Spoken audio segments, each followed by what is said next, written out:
Good morning, everyone. Welcome back. The Federal Trade Commission reported losses of $8.9 billion in fraud and scams in 2022, which is about 33% higher than in 2021.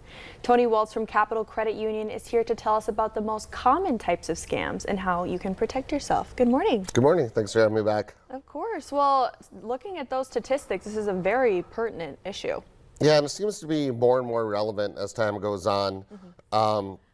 You see some of the scams. The most common are, credit and debit card scams, where somebody's going to get your information and you're going to see charges on there. So one of the tough things for me too is you really want to check your statements. I know sometimes we get the credit card statement and we're like, oh, okay, this looks pretty much right. But you want to go line by line and see, especially on like your checking accounts too, and your credit cards, to make sure that everything looks legitimate and what's coming through. Absolutely. So let's say someone checked their statements and they were seeing something kind of fishy. What should they do? Well, first you want to confirm. Sometimes charges come across and it might not be under the same name or slightly different. So you want to make sure it's fraudulent first, and then you do want to contact your bank, and you either want to freeze your account. If you know somebody's got your account number, you definitely want to just like reissue that debit card. In extreme cases, even a whole new checking account number, and do that. If they get your personal information, like your social security, and you know that for a fact, you might want to put a freeze on your credit report. So you want to contact the big three agencies just so nobody can pull that credit. And what that means when you put a credit freeze on is, as a loan officer, if I go to pull your credit, say Sophia, and it'll just say frozen, and then the person has to unlock that to access that. So nobody can open any new accounts in your name. So obviously that's going to be the extreme cases, but if they got your social and the whole 9 yards, you want to make sure that you kind of lock everything down. Yeah, I feel like in that sort of situation, you really can never be too safe. No, you really can't. And to be honest with you, it's a huge mess. If people start opening accounts in your names, then you have to go through each one, and it gets to be quite a bit. So if you can preemptively kind of lock everything down so that doesn't happen, it's going to save a ton of time on the back end.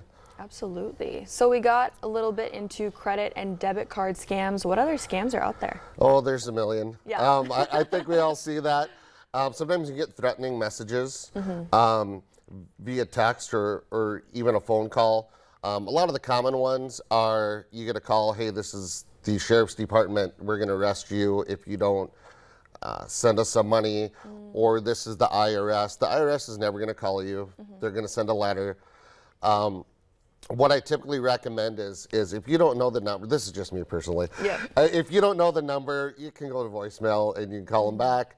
But the other thing they're doing is they're spoofing it, where it can come up as a local number or something. So you really want to be careful nowadays with those calls, and make sure you know who's on the other end of that call.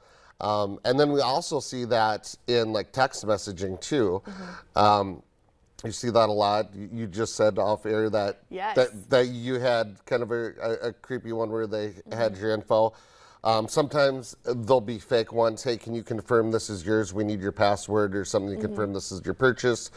So you really want to make sure, if there's any doubt at all, you either want to call the credit card company, your credit union, or what have you, and you want to make sure that hey, did you really send me this text? And they're never going to ask for passwords or social security numbers on that.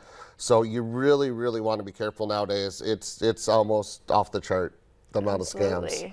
Yeah, like he had mentioned, I got one of these text message scams, so this is really such an important thing for people to know about. Yeah, absolutely. Some of the other things is like the sweepstakes scams. So they, hey, you won $100,000, Sophia, but you know what? I need to pay the state taxes. So if you can send us $5,000, we'll get that $100,000. Oh, okay. So if you want to send that to me, Sophia, that's fine, and then we'll get your $100,000. Some of the other things are, sometimes if you're selling something, especially like on Facebook Marketplace and Craigslist. So say I'm going to buy something for you for $1,000. They send you $1,300. I'm like, oh, I'm sorry. Can you send this $300 to the shipper? They're going to take care of the shipping.